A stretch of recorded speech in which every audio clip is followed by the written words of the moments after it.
ये पागल हो हमारी हाल मैं वीडियो बना रहा हूँ जूली से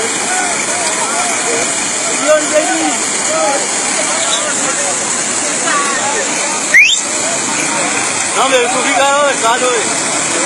कौन तो ये क्या मजा हो गया जोरदार